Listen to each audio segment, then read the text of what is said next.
A movimentação está grande, sim. Apesar da chuva, o público tem participado, tem prestigiado a Show Rural Copavel. E essa chuva também será assunto agora dessa conversa que nós teremos com o Everson Zin. Falaremos, sim, sobre as pragas, mas também sobre a influência do clima e do que está acontecendo em todo o Brasil, principalmente pelo El Ninho. Boa tarde, Everson, participação aqui do Pecuária, no Agricultura BR, seja bem-vindo. Obrigado, Caio. Obrigado pela oportunidade de estar falando com vocês. O que essa interferência no clima ela pode causar na lavoura? O que o produtor deve fazer ainda? Bom, nós estamos sofrendo nesses últimos meses uma forte influência do El Niño, de uma intensidade bastante elevada, e isso tem trazido grandes oportunidades para a cultura da soja, principalmente. A cultura da soja, assim como outras culturas como o milho, nesse período chuvoso é extremamente favorável. Isso acontece um desenvolvimento muito bom das culturas, elas se desenvolvem de uma maneira bastante expressiva, as primeiras colheitas, principalmente aqui no sul do Brasil, elas têm se mostrado muito oportunas em virtude da chuva, mas acompanhada do bom desenvolvimento vegetativo ou reprodutivo da soja, vem as doenças, principalmente ferrugem, antracnose e mancha-alvo, que em condições ideais como hoje, temperaturas um pouco mais amenas, clima bastante chuvoso, uma umidade bastante alta durante um longo período, podem causar prejuízo sim se o produtor não tomar alguns cuidados desde o início, mas ainda naquelas lavouras que faltam ou que estão no estágio muito parecido com essa, daqui para frente, tem alguns cuidados que ele ainda precisa tomar. O que ele precisa fazer efetivamente? Vamos colocar a palavra direta para o produtor. Perfeito. Bom, temos alguns pontos, principalmente numa soja como essa, um pouco mais adiantado, assim, ele tem que continuar monitorando. A palavra agora é estar monitorando, talvez os intervalos que ele tinha de monitoramento eram um pouco maiores num período anterior a essas chuvas, talvez agora o período de monitoramento quase que diário ou num período muito menor é extremamente importante. Olhar praticamente o maior número de plantas possível na sua área, identificar possíveis focos de aparecimento de doenças, ferrugem, mancha-alvo, antracnose, aplicar produtos que apresentem eficiência, buscar informações junto à Embrapa, fundações, consultores, pesquisadores, usar produtos adequados, doses corretas, principalmente diminuição dos intervalos, acho que é um ponto extremamente importante. Com essa chuva os produtos acabam não tendo um residual suficiente para controlar, então tem que talvez reduzir o número de aplicações e também estar atento à tecnologia de aplicação, né? Acho que é o ponto, talvez um segundo ponto importante, é como fazer esse produto chegar numa planta que tem uma quantidade de folhas bastante grande, né? E aproveitar os poucos espaços que tem entre uma chuva e a não chuva. Então aqueles está com o equipamento preparado, equipamento regulado, o produto no seu barracão e no momento que tiver as oportunidades, entrar na lavoura e fazer esse controle. Nesse momento, em algumas lavouras ainda preventivo, que é o preferencial, todas as aplicações preventivas você tem um efeito muito maior.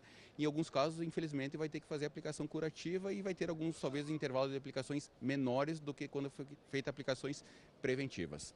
No Brasil, de uma forma geral, apesar do excesso de chuva em algumas regiões, está tudo aparentemente caminhando bem, mas nós temos uma situação específica, parece que no Rio Grande do Sul. Exatamente. No Rio Grande do Sul nós temos uma soja que é plantada num período um pouco mais tardio, então ainda tem muita coisa para acontecer no Rio Grande do Sul. Nós temos soja que provavelmente nós vamos precisar mais 40, 50 até 60 dias para colher, e com esse clima que é muito bom para a soja, é muito bom, você vê lavouras muito boas, também é bom para o aparecimento de doenças. Então, o recado em especial para os agricultores do Rio Grande do Sul é que lá a gente precisa ter uma atenção muito maior. O monitoramento se faz muito mais necessário, o uso de todo o conhecimento disponível via empresas, via Embrapa, via fundações, universidades, ele se faz necessário e, além de tudo, usar produtos certos, na dose certa, sem ter aquele querer reduzir dose de produto. Esse acho que é um risco muito grande que nós temos e o efeito não vai ser o esperado, né, diante de doenças que elas estão aparecendo em todas as regiões. Ao mesmo tempo, nós temos a época, o período já de plantação do milho, né? Certo. Os cuidados também devem ser redobrados. Exatamente nessa região aqui nós temos talvez uma das maiores regiões do Brasil de milho segunda safra, né? Um milho que se tornou extremamente importante. Em muitas regiões eu colho soja e transformo toda a área em milho segunda safra e o plantio está sendo nesse momento, inclusive durante a feira aqui. E com esse clima, também para o milho o desenvolvimento acontece de maneira fantástica. Porém, ele vem junto com pragas e doenças, principalmente doenças. Então, para aquele produtor que ainda não implantou, procure implantar no melhor momento, usar a profundidade adequada no plantio, a densidade de plantas adequada. Para aquele produtor que já tem um milho implantado, fazer um monitoramento do aparecimento ou não de doenças, se necessário no nível de dano econômico, fazer a aplicação do produto certo, recomendado, e não deixar que as doenças levem uma parte dessa produtividade. Acho que esse é o maior recado. Nós temos aí 100, 120 dias pela frente na cultura do milho. Felizmente o clima aponta para um bom desenvolvimento, mas ele vem junto com alguns problemas que o produtor tem que estar atento, principalmente nesse caso doenças na cultura da soja, mas nesse caso cultura do milho também. De uma forma geral, então, chuva é bom, melhor esse tempo de chuva do que a seca, porém os cuidados eles precisam ser bem maiores. Precisam ser redobrados e hoje existe conhecimento disponível. O produtor precisa buscar o conhecimento que ele tem externo e também ele precisa começar a buscar o histórico dentro da propriedade dele, né? Cada propriedade tem o seu histórico, ou deveria ter o seu histórico, o que aconteceu no ano de El Niño, e buscar as boas práticas daquele ano de El Niño e repetir esse ano. Então, se você ainda não anota, se é um produtor que ainda não anota, comece a anotar o que acontece no ano de El Niño, para que quando você repita aqui de 1, 2 anos, eu já sei o que eu devo fazer.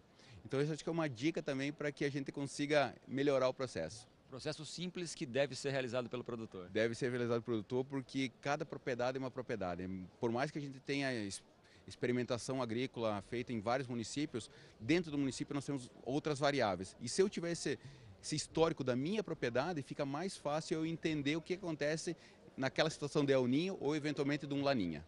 Everson Zin, gerente de fungicida, muito obrigado por essa participação aqui dentro do Agricultura BR.